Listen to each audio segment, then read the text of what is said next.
Bonjour et bienvenue à tous ceux qui nous écoutent.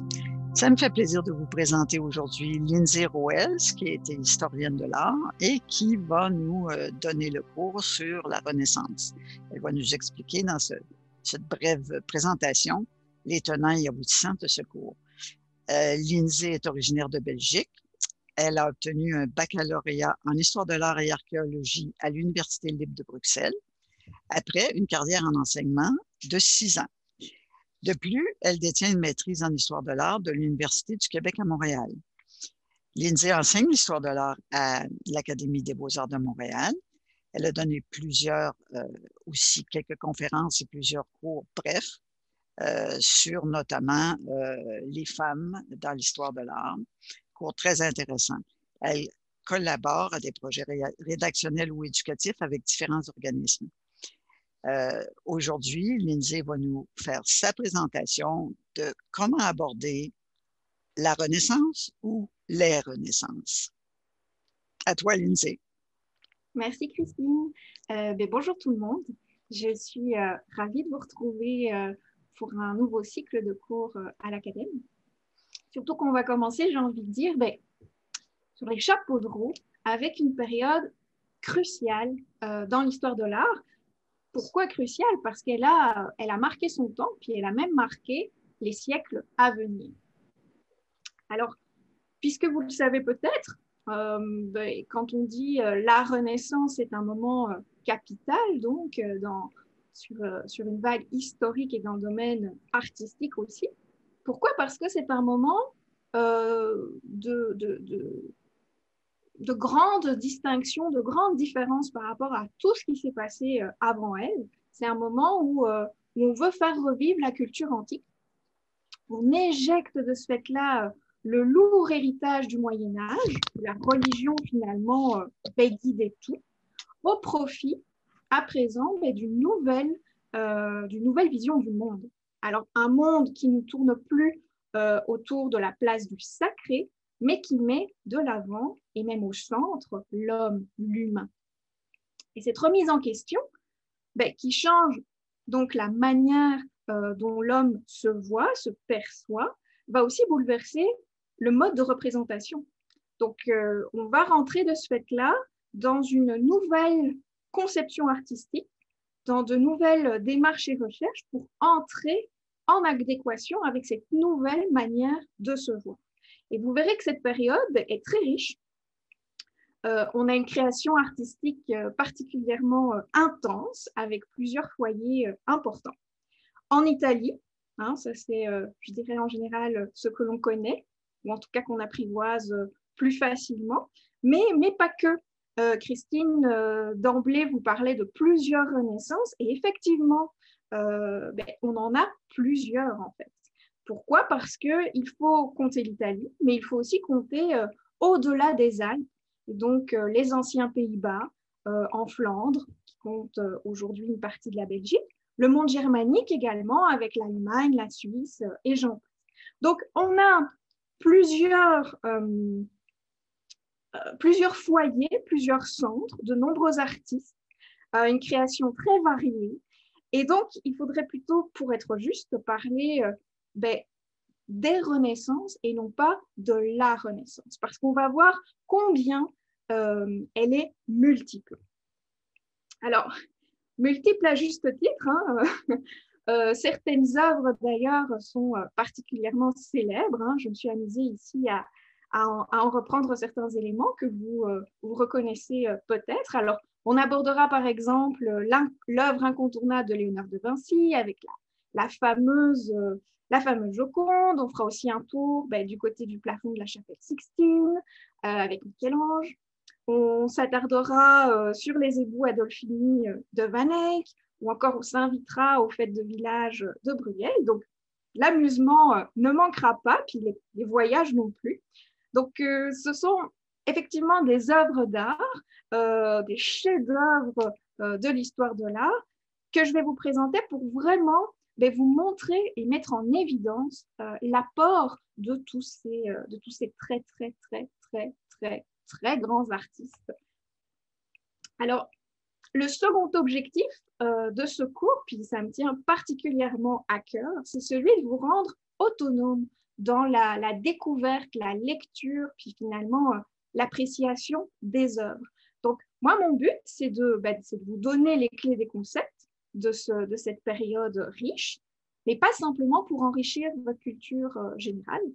Ce sera aussi pour vous rendre capable finalement de lire puis de décoder ces œuvres seul, donc lors de vos prochaines expositions, lors de vos prochains voyages, si jamais on peut un jour repartir en vacances. Et donc, vous verrez que je termine systématiquement chaque séance par une œuvre inconnue. Et cette œuvre inconnue, ce sera l'exercice du groupe pour justement vous exercer à cette quand même cette difficile activité. Alors, œuvre inconnue, qu'est-ce que j'entends par là? C'est simplement une œuvre de la période de la Renaissance, bien sûr, mais que je ne vous aurais pas présentée. Alors, ça peut être d'un artiste que je n'ai pas évoqué, ou au contraire, un artiste qu'on a vu ensemble, mais par contre, une œuvre dont je ne vous ai pas parlé. Et l'exercice sera de vous laisser la parole. Pour le coup, je me tairai un petit peu, même si ce n'est pas dans mon habitude, et je vous laisserai la parole pour que justement vous arriviez à faire des liens avec ce que je vous ai présenté, puis voir si vous pouvez appliquer tous les concepts nouveaux à une œuvre que vous découvrez pleinement. Donc, le but de ce cours, ce sera aussi vraiment de vous rendre capable de situer les œuvres, et à la fois, bien sûr, dans le temps, mais aussi dans le mouvement général de la Renaissance. Donc, faire appel à des faits historiques, à des faits culturels, et puis finalement à la composition plastique telle qu'elle.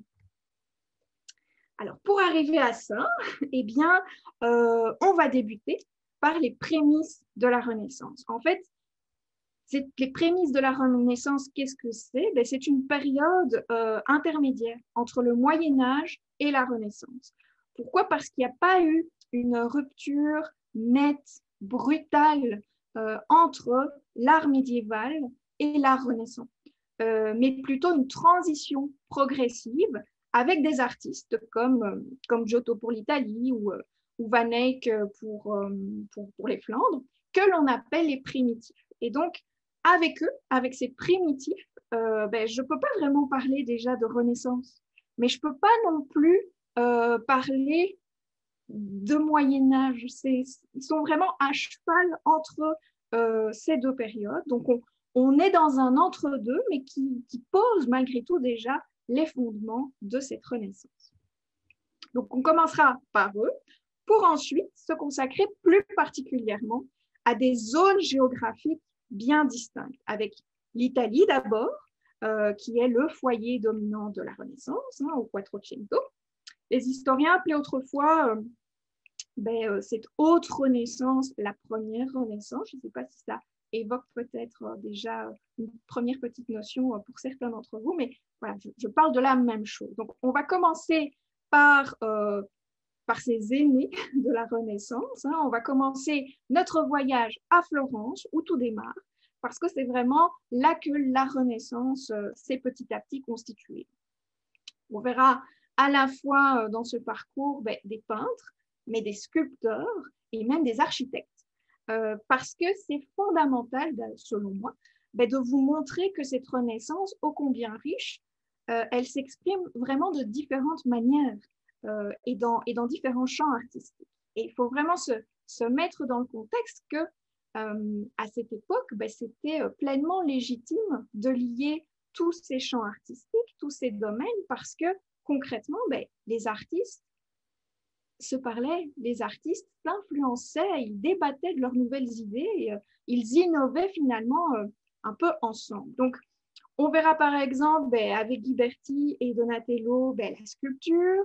On abordera pour la peinture, entre autres, Masaccio et Filippo Lippi. Mais donc, on verra aussi l'architecture, dont l'influence traverse même l'océan, parce qu'il y a quand même, ici à Montréal, quand je regarde, beaucoup de bâtiments anciens qui s'inspirent malgré tout de cette Renaissance italienne. Donc, ce sera l'occasion vraiment de voir les liens qu'on peut faire avec une création même plus contemporaine en quelque sorte.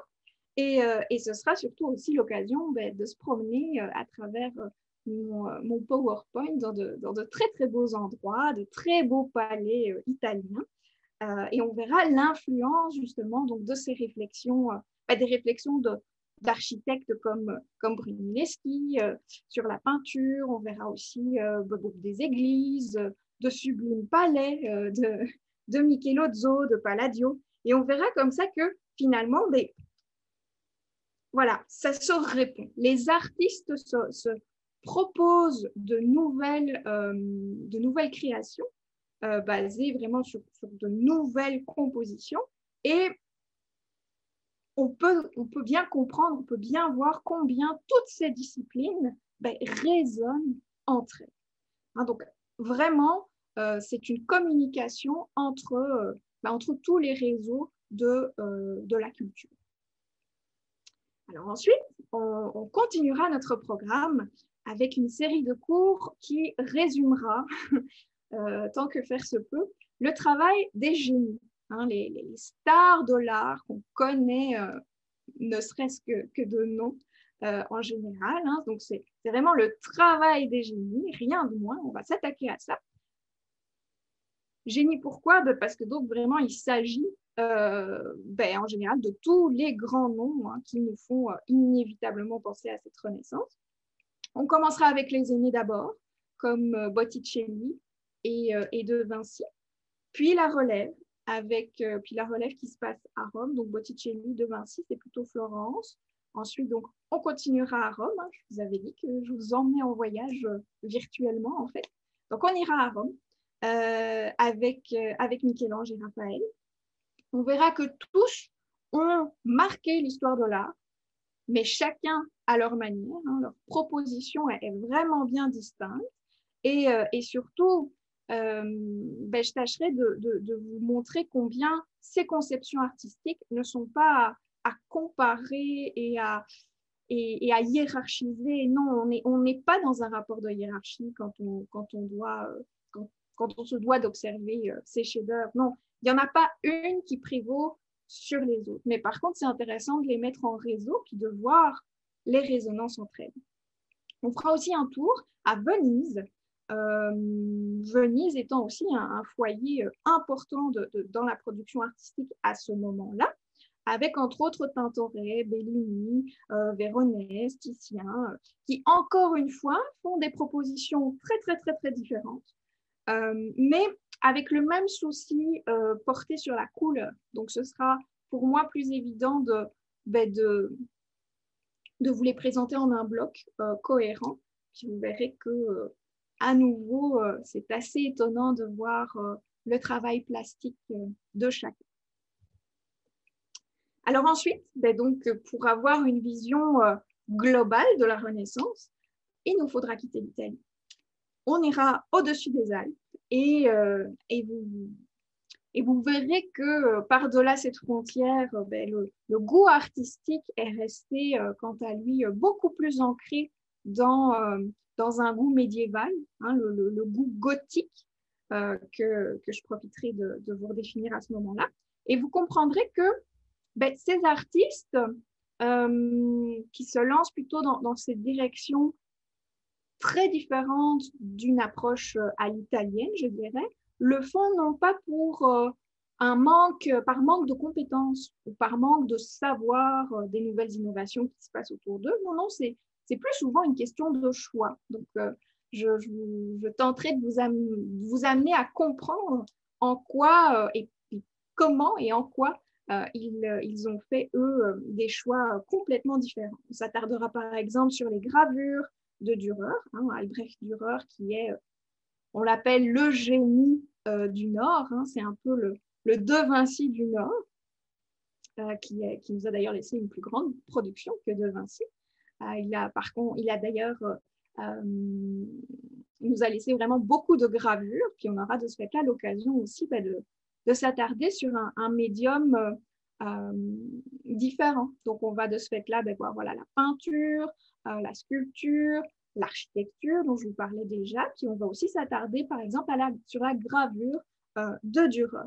Je vous parlerai aussi d'OVNI parce que dans le registre des renaissances du Nord, on a parfois quand même un petit peu des... Alors, ce n'est pas des inclassables parce que justement, on les greffe dans cette renaissance, mais ils ont quand même des propositions vraiment très, très originales et particulières, comme Jérôme Bosch. Donc, je vous parlerai par exemple de lui, puis vous serez de ce fait-là amené à comprendre pourquoi, dans le fond, il s'ancre quand même pleinement dans le mouvement de la Renaissance.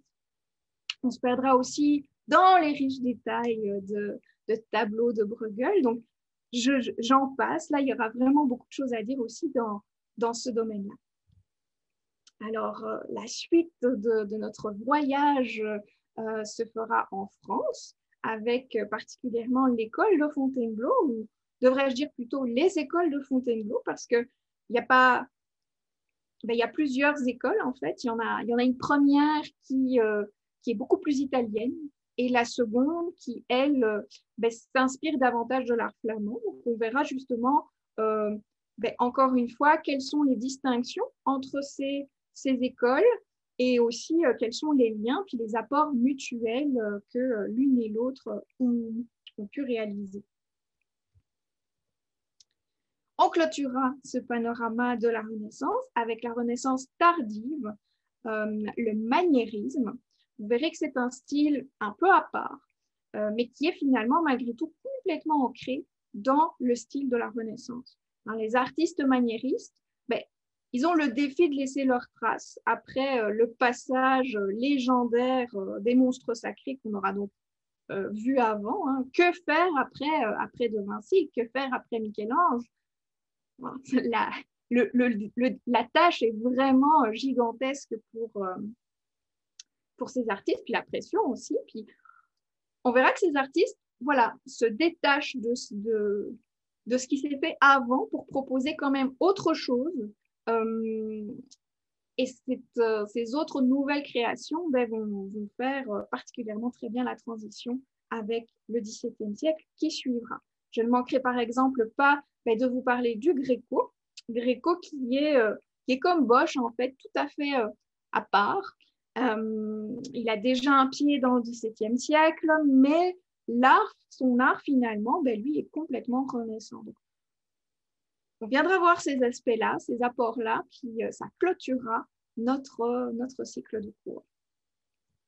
Donc, cette vue d'ensemble qui s'étendra donc sur les prémices de la Renaissance au maniérisme, se fera en deux parties. Donc, la première partie à la session d'automne sera consacrée vraiment au début, donc aux prémices de la Renaissance et l'art italien spécifiquement.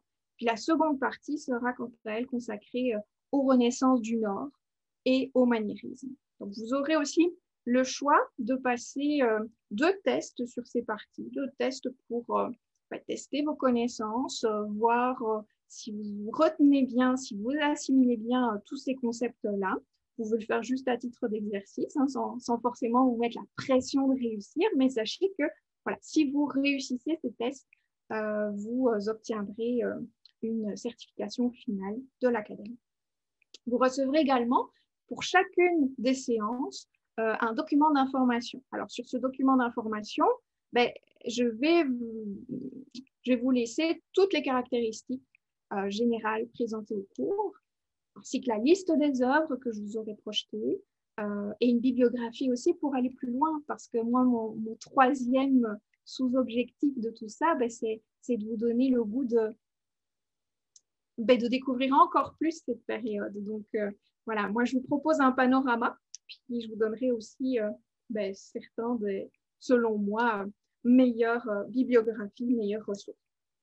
Alors, avec cet aperçu, je pense que vous serez déjà en mesure de comprendre combien la Renaissance est un mouvement dense et complexe, mais qui sera évidemment, je vous l'assure, je vous le promets, tout à fait rendu accessible pour tout le monde.